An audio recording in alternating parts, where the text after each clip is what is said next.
Wanita ini merasakan kesakitan yang luar biasa. Dan akhirnya anaknya terlahir.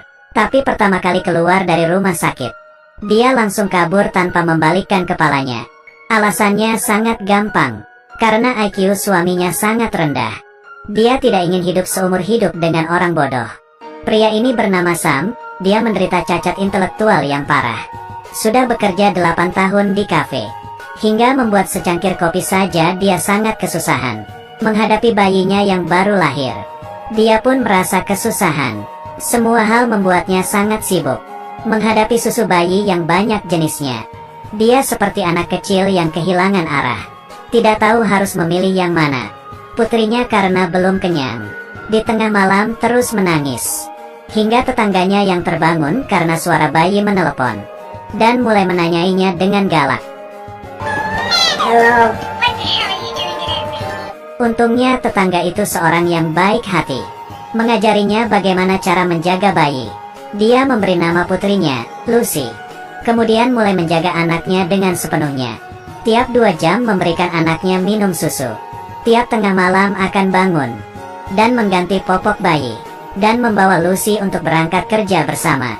Di bawah asuhannya, Lucy semakin hari semakin besar, dan menjadi seorang anak gadis yang imut.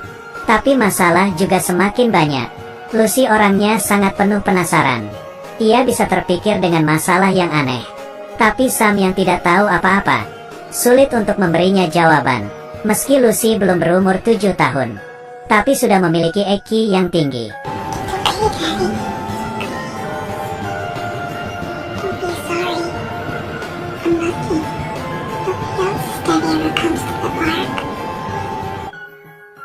Sam yang dibandingkan pun merasa senang seperti anak kecil.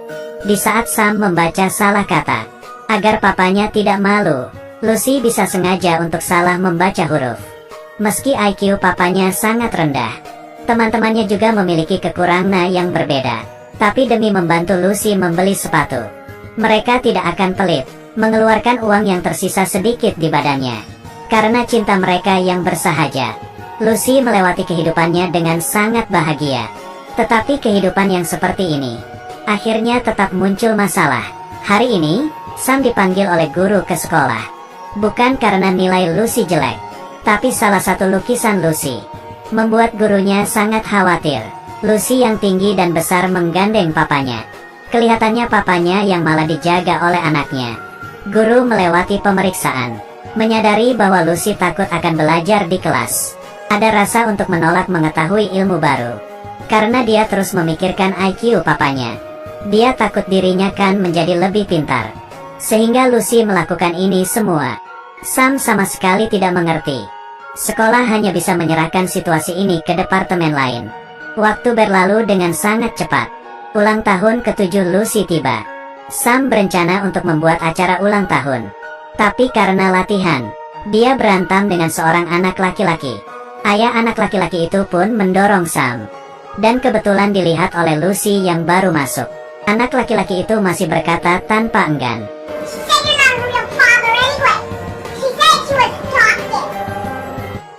Lucy yang merasa canggung hanya bisa kabur.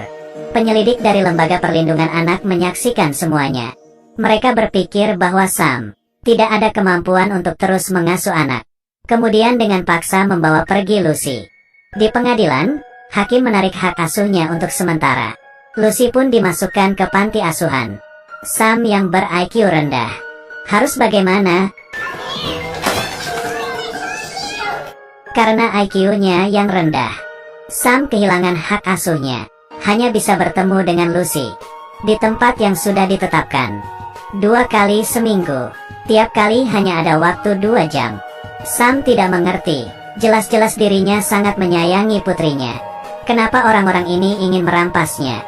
Melihat papanya yang seperti ini, Lucy sangat sedih.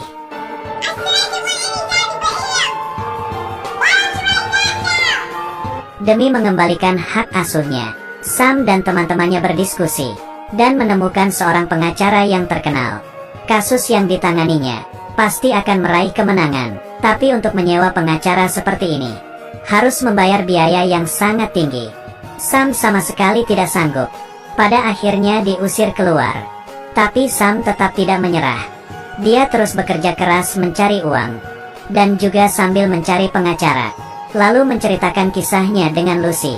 Akhirnya ada sekali, demi menjaga citra di hati rekan kerja, pengacara pun mengiyakannya dan tanpa bayaran.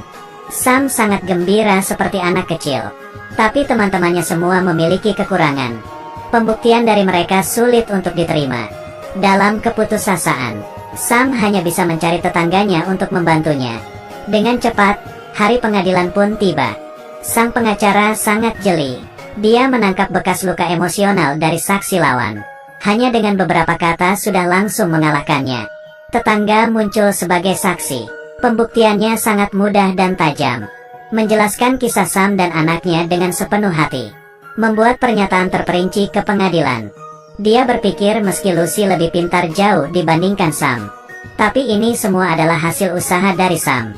Tidak hanya itu, dia juga mengajari Lucy untuk memperlakukan orang dengan tulus. Bila mereka dipisah dengan terpaksa, malah akan membuat Lucy menjadi terluka. Perkataan ini membuat semua orang terharu. Kemudian, Sam hanya perlu tampil baik di uji coba terakhir, dan sudah bisa mengembalikan hak asuhnya. Tapi waktu yang diberikan kepadanya hanyalah sehari. Pengacara membawa Sam ke rumah, dan melakukan latihan semua pertanyaan yang kemungkinan akan ditanyai. Dia menyuruh Sam untuk terus mengulangnya, sampai dia bisa mengatasinya dengan lancar. Pengacara bahkan juga membawakannya pakaian jas, untuk dipakainya pada hari uji coba. Keesokannya, Sam mengenakan pakaian jas tersebut. Dan hari ini adalah hari besar untuknya. Bahkan juga memberikan pekerjanya tambahan gaji. Tapi suatu masalah pun muncul. Dia bergegas ke pengadilan, dan tiba dengan keadaan yang kurang normal. Sehingga mengagetkan pengacara. Untuknya tidak lupa dengan latihan di malam hari. Pengacara menanyainya beberapa pertanyaan. Dia bisa menjawab dengan tenang. Hingga pihak lawan memberikannya suatu pertanyaan. Semuanya berjalan baik, tetapi berubah menjadi lebih buruk. Dawson, you have the capacity of a 7-year-old. What makes you think you have the ability to be a father? Your background, your IQ? Pengacara sisi lawan berkata, Sam tidak tahu apa-apa, dan pengacara terus-menerus menanyainya. Pertanyaan-pertanyaan ini tajam seperti pisau. Tiap pertanyaan langsung menanyai intinya. Kepala Sam teringat dengan bayangan anaknya. Dia sekuat tenaga ingin mengeluarkan kata yang berguna. Tapi dengan IQ-nya yang sangat rendah, ini sudah di luar jangkauan pemikirannya. Kemudian pertanyaan dari pihak lawan masih tetap berlanjut. And I know that you do. Don't you think she deserves more? Don't you in your heart of hearts secretly question yourself every day, don't you? Objection, compound questions. Okay, yeah. Was that a yes? Yeah, I think Lucy deserves everything. See, yeah, in my heart of hearts, I think she deserves everything. You agree with everyone here that you can't give her that? Yeah, okay, yeah. You can't give her that. Yeah, maybe everybody's right, see. Yeah, maybe everybody's right about that, see. Sam akhirnya kalah dari gugatan. Lucy akan diantar ke keluarga adopsinya yang baru, menjadi seorang ayah kandung.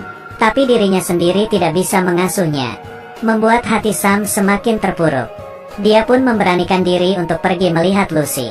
Tapi dari kejauhan melihat Lucy yang sudah memiliki kehidupan yang lebih baik, dia hanya bisa memilih untuk pergi perlahan-lahan dari sana. Tapi yang tidak diketahui olehnya, Lucy selalu menunggu kehadirannya. Sam mengunci dirinya di dalam kamar. Emosi berada di ambang kehancuran. Dan sampai di hari ini, pengacara dengan emosi menendang pintu. Dia menuduh Sam meninggalkan dirinya sendiri. Tidak ada jiwa seorang pria dan ayah. Kemudian, suasana hati pengacara juga runtuh. You think you're in the market corner? On human suffering? People like me have husbands screwing someone else far more perfect than me. People like me have sons who hate them. Ternyata di dunia orang dewasa, tidak ada orang yang hidupnya gampang. Tapi jangan karena susah malah menyerah. Sam pun kembali untuk bangkit. Pengacara memberitahunya melalui pengadilan. Kesempatan untuk mengambil kembali hak asuhnya sangat kecil. Tapi boleh mencoba untuk membicarakannya dengan keluarga adopsi. Bila mereka bersedia, Sam bisa bersama-sama dengan keluarga tersebut untuk mengasuh Lucy. Sam pun mulai punya harapan. Dia mengganti pekerjaannya, dan pindah ke daerah sekitar Lucy. Tanpa sengaja bertemu dengan Lucy. Lucy bertemu dengan papanya. Akhirnya Lucy bisa tersenyum. Sejak itu, Lucy dan papanya tiap hari akan membawa anjing jalan. Hingga malam hari, akan diam-diam keluar dari kamar dan datang ke rumah Sam. Setelah Lucy tidur, Sam akan menggendongnya pulang ke rumah. Hari-hari seperti ini berlangsung sangat lama. Hingga suatu hari, mama baru Lucy mengetuk pintu rumah Sam. Dia terharu dengan hubungan Sam dan Lucy, dan berinisiatif untuk mengembalikan Lucy kepadanya. Di saat mama barunya pergi, Sam juga melihat mama barunya Lucy sangat tidak rela. Dia berharap mama baru Lucy bisa membantu dirinya. Bersama-sama membesarkan Lucy, mama baru Lucy pun menerimanya dengan senang hati. Di akhir film, di suatu perlombaan sepak bola, Lucy berlari dengan bahagia. Dia tidak hanya kembali lagi ke sisi papanya, tapi juga memperoleh orang yang menyayanginya. Cinta ini membuat hati semua orang menjadi penuh kehangatan.